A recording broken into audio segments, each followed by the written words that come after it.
All right. Hello, everybody. This is Cup of Joe, and I have a profound privilege of having a guest today, Reekay. How you doing? Good. Good. Good. Really Yeah. appreciate you coming on, and hopefully you can steer me in the right direction. I'm 33 weeks away from moving to the Philippines. I'm a registered nurse here in California, and I plan to retire and move to the Philippines. And so I I noticed that what's been going through my mind here as of late is I've been to the Philippines a few times, and I'm noticing that going over there for 2 weeks or 3 weeks at a time is a lot different than planning on going over there and setting up residence. So I was hoping that you might be able to speak to that, and what are some of the things that I can do here on my way out the door, and what I can do as in advance, maybe even before the wheels hit the ground in the Philippines. Oh, okay. Well, yeah, taking a 2 week vacation versus moving there permanently, obviously there's different logistics to deal with. Now, the good news is that staying in the Philippines for 3 weeks, at a hotel or something, or even an Airbnb, is actually more expensive per month than to stay there long term. Because uh, when you stay long term, and say you get a 3 or 6 month lease, at a apartment, a house, a condo, you're going to get a better rate, than you would staying at a hotel at say 35, $40 a night. With your lease, it can be as little as 12, $14 a day. So there's one big advantage to moving to the Philippines full time. Now, as far as things, I call it ducks in a row. As far as getting your ducks in a row before you leave your home country, you want to take out a pen and paper, and then just start thinking what sort of items are big enough that you would have to make a trip back for. So one thing that comes to mind, which I wish I had done when I first left, was your state residency. Because if you're going to live in the Philippines full time, you know, unless you're in one of the, I believe it's 9 states that doesn't have a state income tax, the other states will still expect you to file a state income tax form and pay taxes, even though you're not there for the whole year. And it may come down to zero because, again, it depends on the state. For instance, California, if you're out of, maybe this applies to all states, but if you're out of the country for 12 months, the entire year, and I think they even allow like 11 months 1 year, 11 months 1 week. But basically, if you're out of the country, out of the United States for a year, as long as you're making below, I think it's $110,000, you have to file an income tax, but you're not going to have a lot of tax liability. So, and that's for money earned outside. Now, if you're earning rental income in, say, California, yeah, you're going to have to pay tax on that. But so one of the ducks to get in a row is, if you have the time, just Google, no state income tax states. And there's like a list of about 9 of them. And then just find which one best suits you, because you may want to pick a state that's near your kids, in case you want to visit them. You may want to, and if you never plan on living there, it almost kind of doesn't matter, whichever one's the easiest to meet the residency requirements for. I believe South Dakota is only like 24 or 48 hours. Yeah, well, it's interesting that you mentioned South Dakota. Yeah. Before I started working full time back again with the VA, I worked as a travel nurse, and I have South Dakota residency. My nursing license is South Dakota. I've got my mail forwarding company that's in South Dakota, and I had to spend one night to get the residency there. So I have that duck in a row, as it turns out. From being a travel nurse. It worked out well for me. Hmm. Now, the second item that you mentioned is, again, you can find one in your area. Just type in the name of your city, and then they call it. You can probably Google it under scan and send. What they do is it's same as a post office box. You have your mail forwarded there. You're going to have to sign a little form with the post office in person because they're going to want to see your ID and all that. But you basically forward your mail to this service, which is about $10 to $12 a month. They will receive your mail and then they will scan it and send it to your email. So that this way, daily, you can view your mail, regular postal mail, and ask for the ones that also provide the service that if you order a new credit card, it'll show up to them. They'll drop it in a FedEx envelope and send it to you wherever you happen to be in the Philippines. That way you can keep your credit card, things happening. Because the only other way to, again, get your renewed credit cards, debit cards, and all that is if you're using, say, a family member's address. Now, some people, their family's on top of it. Some of them, it may go in a drawer and they forget all about it.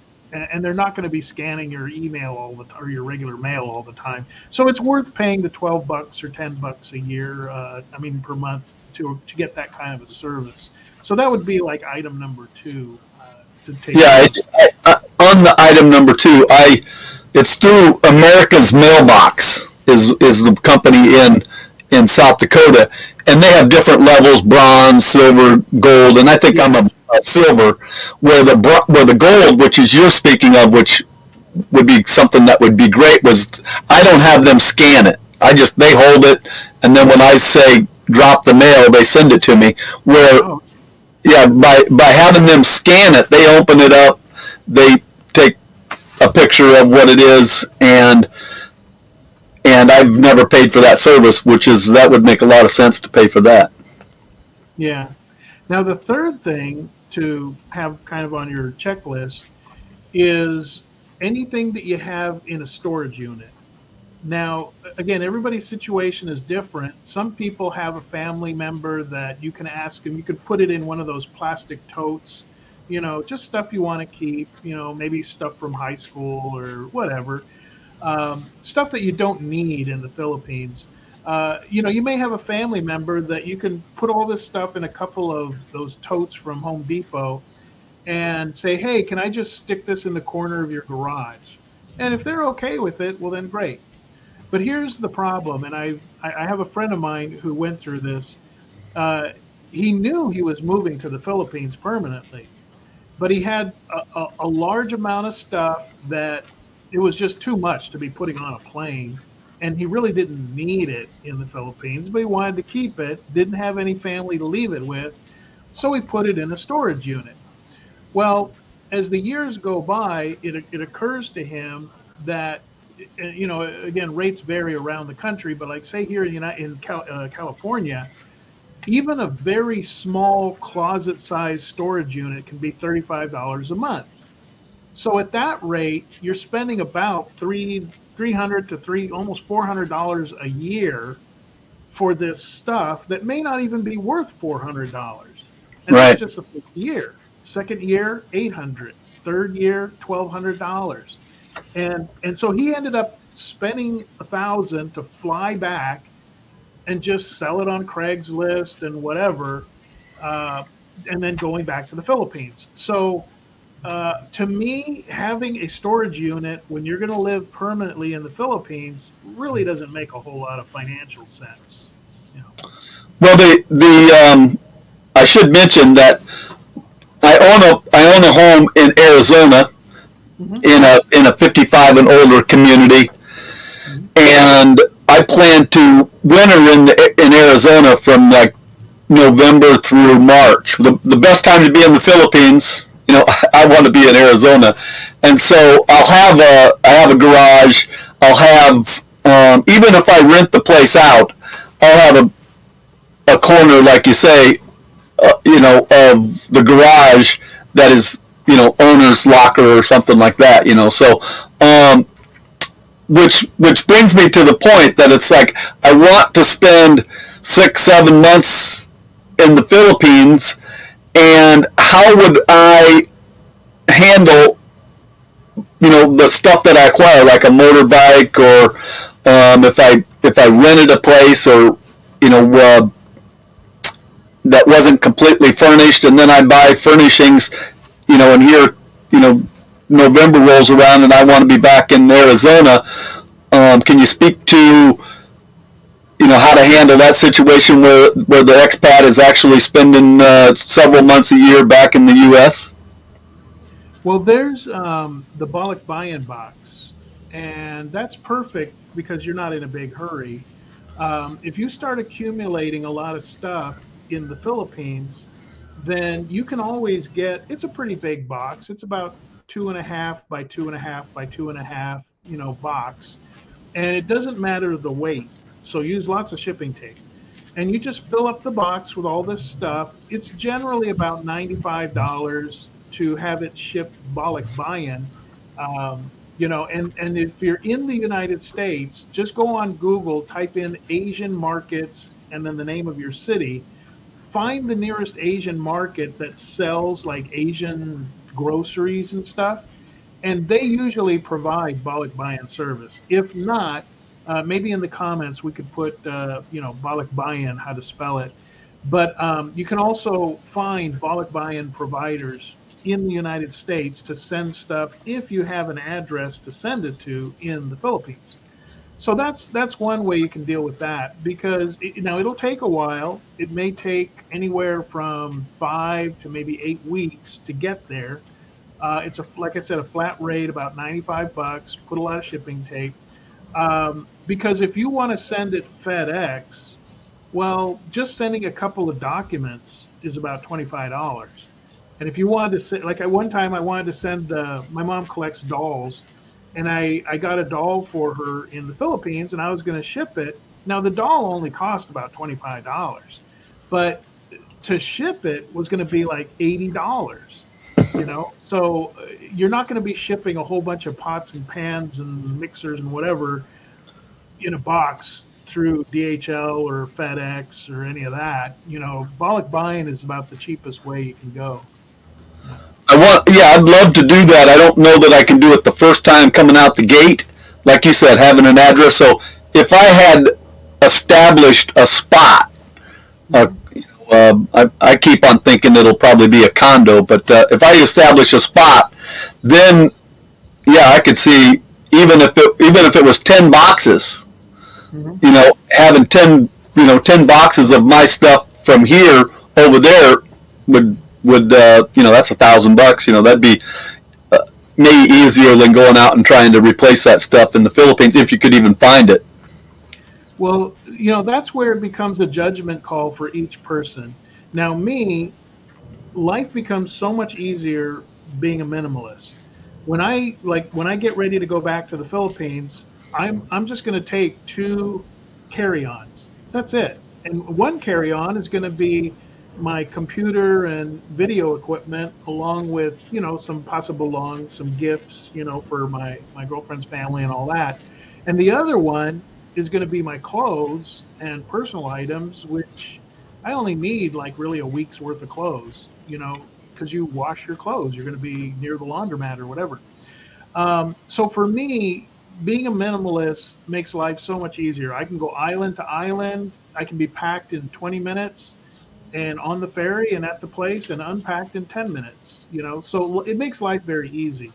Now, there's different types of expat experiences guys are looking for. Some guys go there and they only plan on like maybe looking at 1 or 2 places, and then they're going to settle down long term into that place.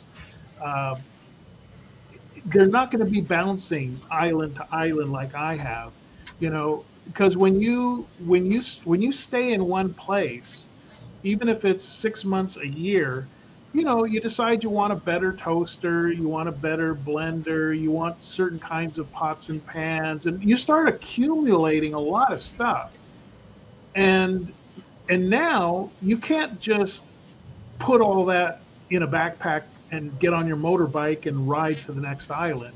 You know, you have the logistics of having to rent out a truck, get it all onto a pallet at the shipping company, you know, do the manifest. I've done that before and I'll never do it again. It was just way too much paperwork going to this office, that office, that office. Meanwhile, the ship's going to leave. You have to get it done. And then when you get to your location, same thing. Now you have to, you may have never been to that island before, but you got to get that stuff off of the ship. And then you got to get it from the pier to wherever you're going. So to me, that's way too much hassle. I like just owning a few things, you know. Now for the guys that are going to pick one place and stay there and accumulate stuff, my rule has always been whether I'm going to the Philippines or coming back to the United States. My rule is if I can buy this easily when I get there, I'm not dragging it with me. You know, so I've left behind, you know, and I usually tell the landlord, I take pictures and I send it to them and I say, look, I'm leaving behind the blender, the toaster, this, that, whatever. Um, I would rather just buy it again when I get to the other, you know, place. You know, that's me. You know, Yeah. I don't want all the hassles of shipping things and all that. Now, other guys, they have a different situation. I know plenty of guys in the States going to live permanently in the Philippines. They plan on doing home improvement. They plan on adding rooms to their home. They want to take their quality tools. So I get that. You know, they've got really good, whether it be Stanley or, you know, whatever the Sears tools, you know, the Craftsman, you know, they want to take it. I can understand that. They don't want cheap tools like they have a lot of times, you know, the Chinese stuff, whatever. So it depends on your situation. But the general rule is the more stuff you have, the less bouncing around island to island you're going to do. You know, Well, until you get settled, you got a home base. Well, then you can lock everything up and you can go bounce around all you want. But now you're paying for two locations. You're paying for the home base and you're paying for wherever you're going to go. one thing I remember, one of the last trips I made to the Philippines, my daughter and I went to Boracay, and then we went to Bangkok, Mm-hmm. and and by the time we got home, we had been on 8 different flights, and Mm-hmm. the flights in country are really affordable until you start having a bunch of luggage. So I told her, Yeah.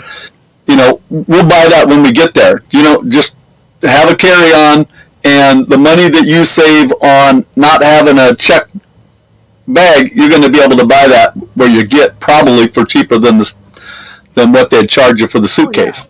Yeah, because let's say you have, you know, because when you get the inexpensive tickets to go island to island, it can be as little as $45. And if you wait for a promo, heck, you can fly for $20. But you're only allowed one carry-on. So if you Right. want to take extra luggage, that could be anywhere from extra 50 to $100. So if you're dragging this stuff on 5 different flights, well, heck, you could end up spending $200 just in luggage fees. Is the stuff even worth it? You know? Yes, kind of like having the stuff in the storage shed. The cost of the storage shed costs more than the stuff worth in the shed. So Yeah. I get that. Yeah. So my goal would be, I think, to do the research, get some help on doing the research on where would be ideal to settle, and I've got some ideas. And the first time I go over there, do Airbnb or short term lease of 3 months or 6 months at the most, and then when I come back to the U.S. or before I come back to the U.S., look at buying a condo in whatever town I want to be in. And I'm thinking that I want to be no more than 100,000 people, so I want it to be large enough that they have a lot of decent restaurants and coffee shops, and small enough where I can ride a motorbike and get around myself without worrying about the traffic as much. Yeah. Yeah. No, that's great. You know, I'm really a big advocate proponent of every expat crafting their expat experience based on their personal preferences, because we don't all want the same thing. Me, I'm the nomadic type. I like to bounce around, about every 6 months. Some places I only stayed 2 months, 3 months, but I like bouncing around. um, and then some guys, they want to just settle down and start doing a garden, and buy a place and start adding on a work shed, or everybody wants different things. Some people want the condo life, so for them, like I know a couple of guys there in Cebu, they're like committed bachelors. They don't plan on getting married, so they went ahead and bought like a two-bedroom condo, which is plenty big, you know, but they don't plan on getting married. They don't plan on having kids, or adopting in kids, so for them, the condo life is perfect. Because once you have kids, well, kids need room to play outside, and they might want a dog or whatever. So I'm really in favor of guys just knowing what they want and then crafting their experience, based on what they want. Because there is no one cookie cutter way to be an expat. There's certain things you got to do, but how you do it is a whole different thing. Yeah, I mean, I'm not thinking that there'll be any children in the picture, and I'm not even looking at marriage in the future. So for ownership is why I've been leaning toward the condo, and then another reason why I think a condo would make sense, and I can bounce this off you, is that if I'm going to be back in the U.S., say November through April, those are the perfect months to be in the Philippines. So if I had a condo, it would be very rentable if I did the Airbnb when I wasn't there. So perhaps I could have it paying for itself, half of the year. Yeah, I mean that is a plan, but the atmosphere right now, post COVID, I've been talking to different friends of mine that are returning, and they're returning to the same condo they rented before COVID. The prices are like 40% lower. They're these all these people that have condos and Airbnbs and all that. It's like 70% vacancy rate. It's a renter's market. So if you're a renter, it's great for you. You can pretty much negotiate a very low rent, and you can walk away and there's 50 other condos in that building available. So I wouldn't, just a word to those who are thinking, oh, I'll just rent out my condo when I'm not there. um, right now anyway, it's a renter's market, lots of vacancies. Expats are still drifting their way back in. It's only been since February that they opened up the border. So, and that's only for vaxxed for the most part.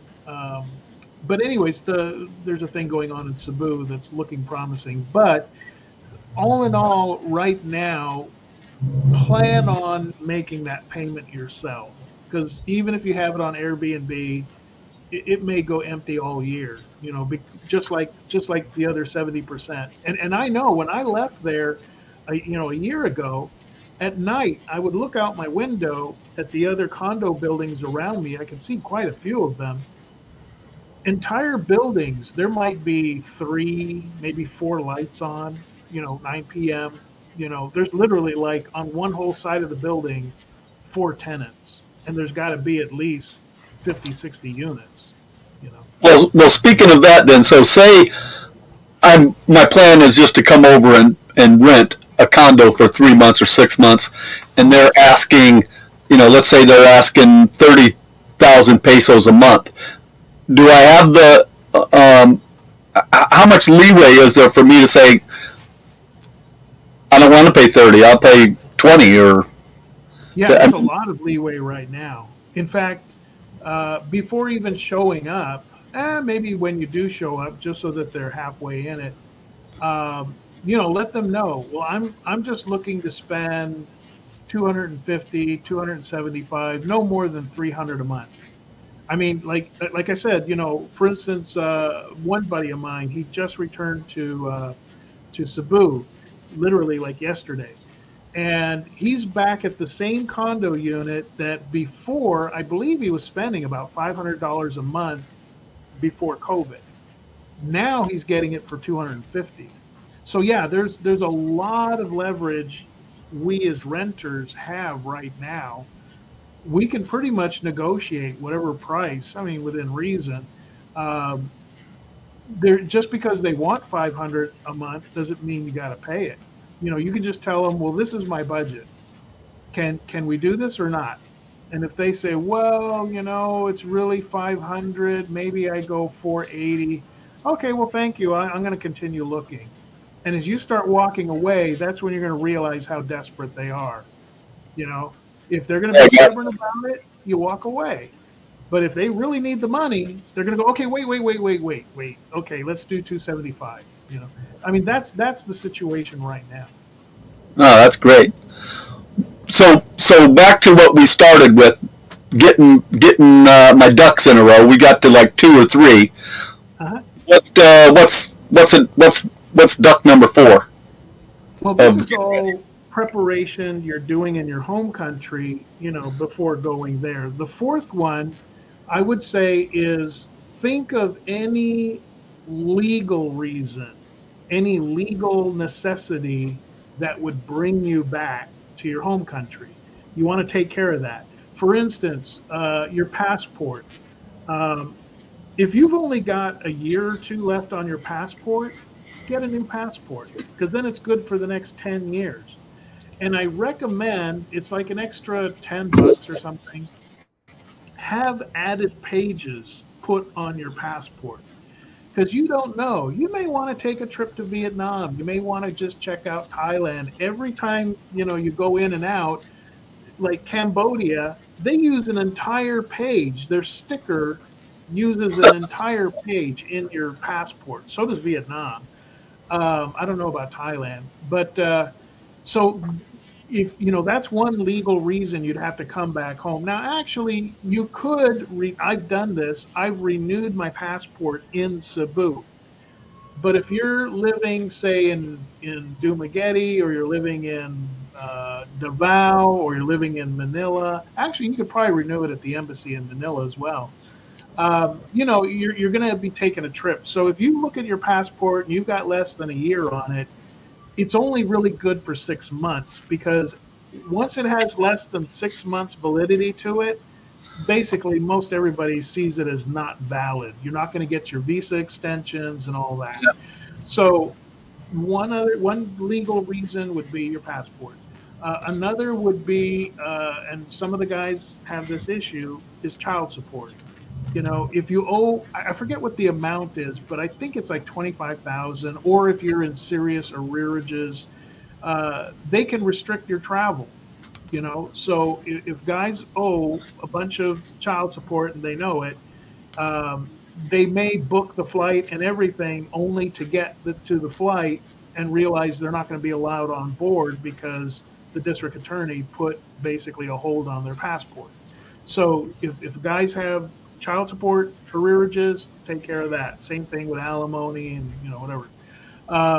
If you have a small claims case, if you have somebody suing you, whatever legal thing you got, hanging there, resolve it.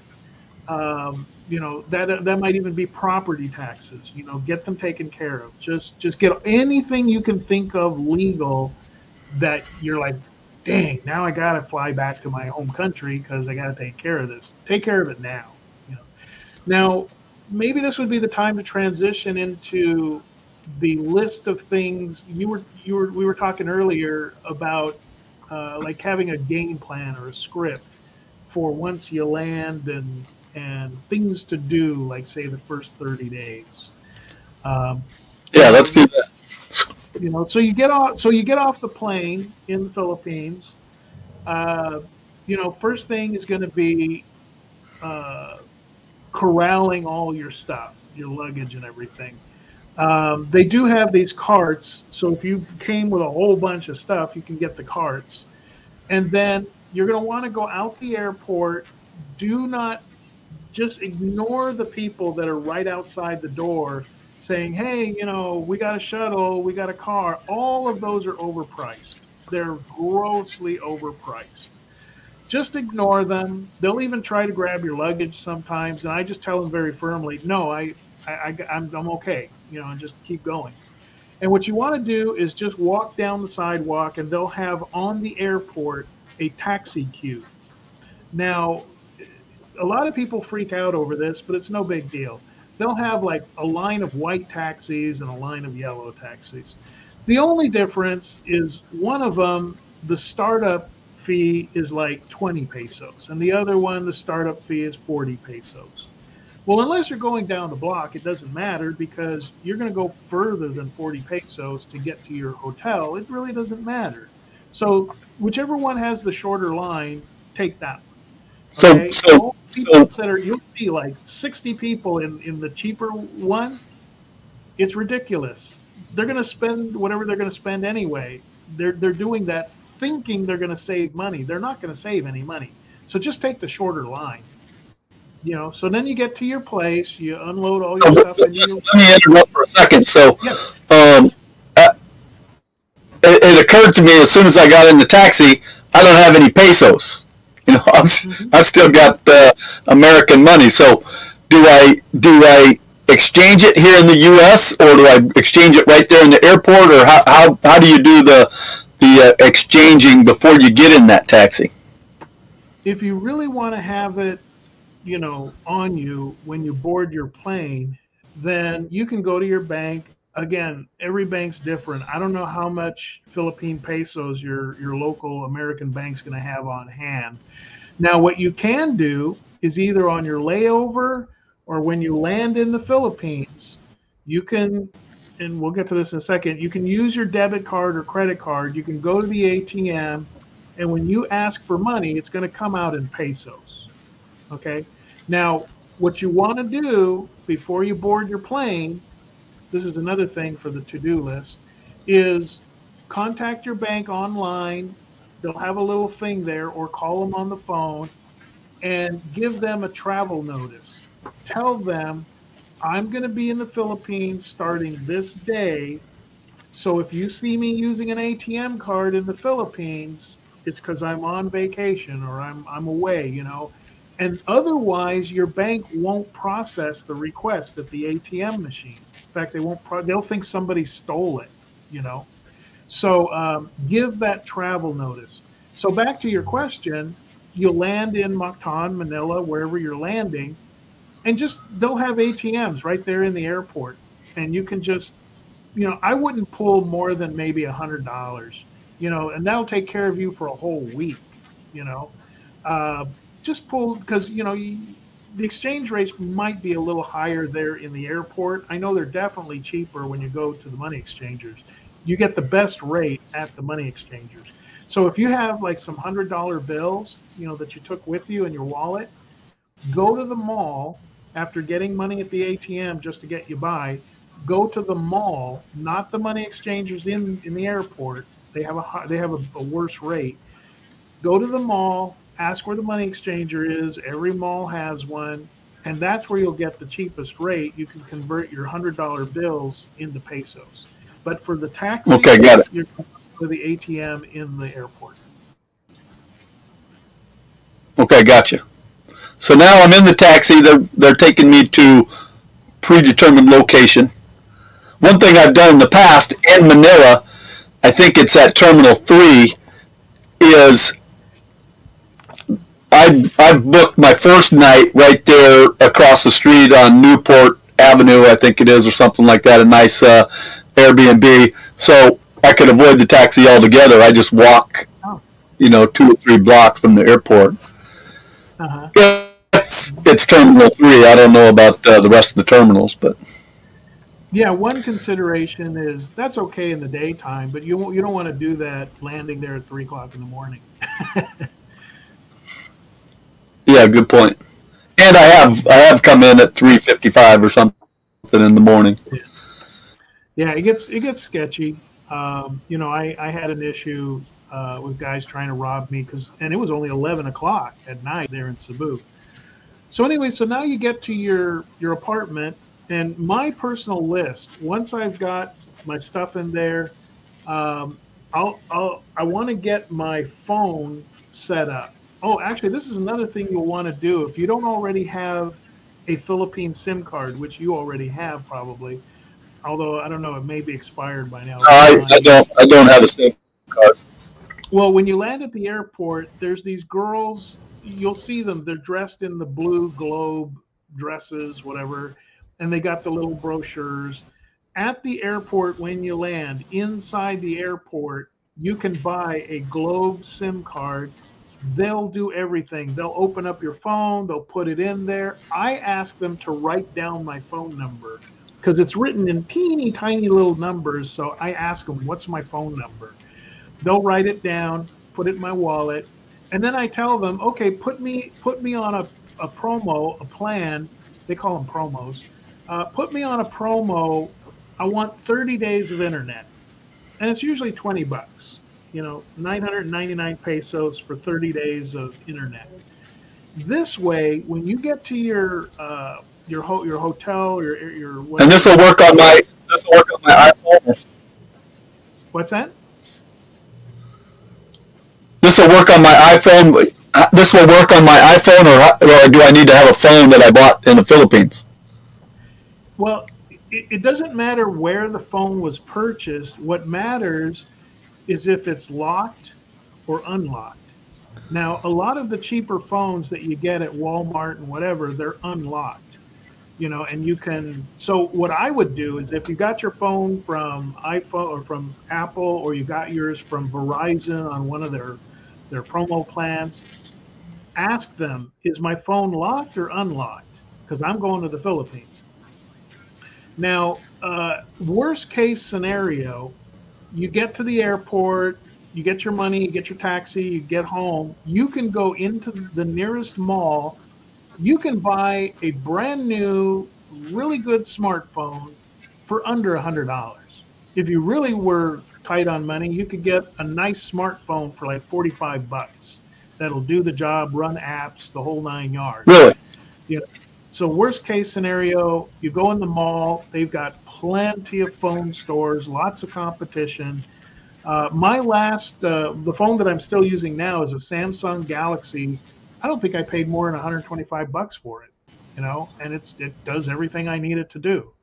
Uh, Now, the reason I put the phone as one of the first things you want to do once you're settled into the apartment is you want to install the Grab uh, app, because Grab is going to keep you from getting ripped off by the taxis.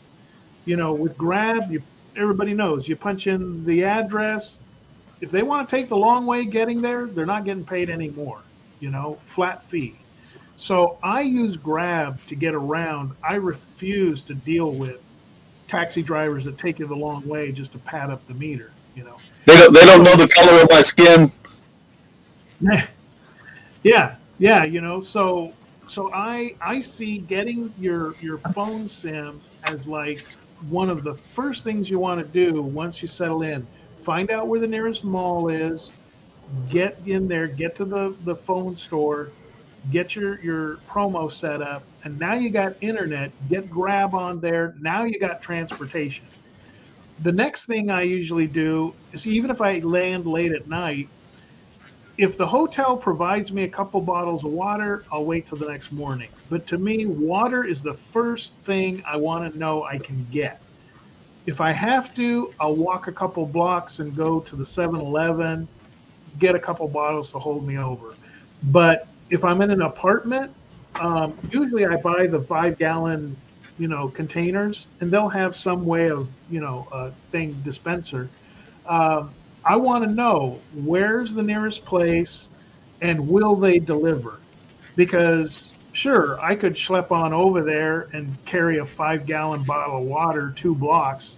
Why would I? I mean, I don't care. I'll pay the guy 20, 40 pesos to drop it off at my door, you know? So water is like my first priority. I can go days without food, but I need water. you know, the next priority is food. You know, it's like I get on Google, I open up Google Maps, I set it for my current location, and then I just kind of type in food and zoom in, zoom out.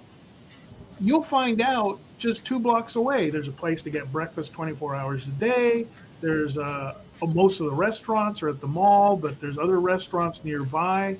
You may have had no clue there was a restaurant True. 2 blocks around behind you, but if you look on Google Maps, you'll find all the food places. So Good one. that's a big one. Yeah.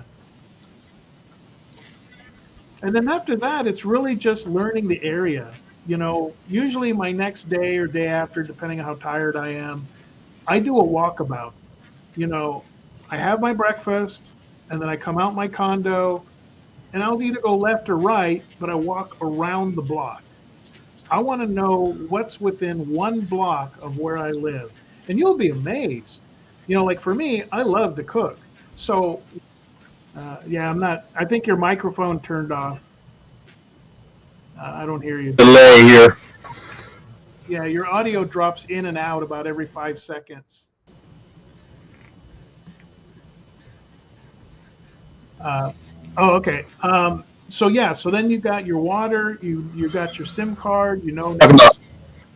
Yeah, so you want to take a walk around the block, unless it looks really dangerous, which usually it's not.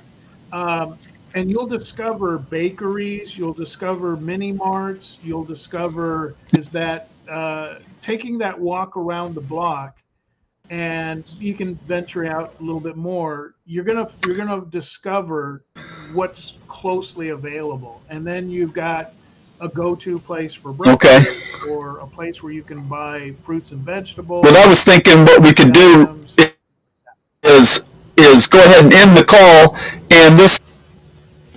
I was I thinking. think your signal is too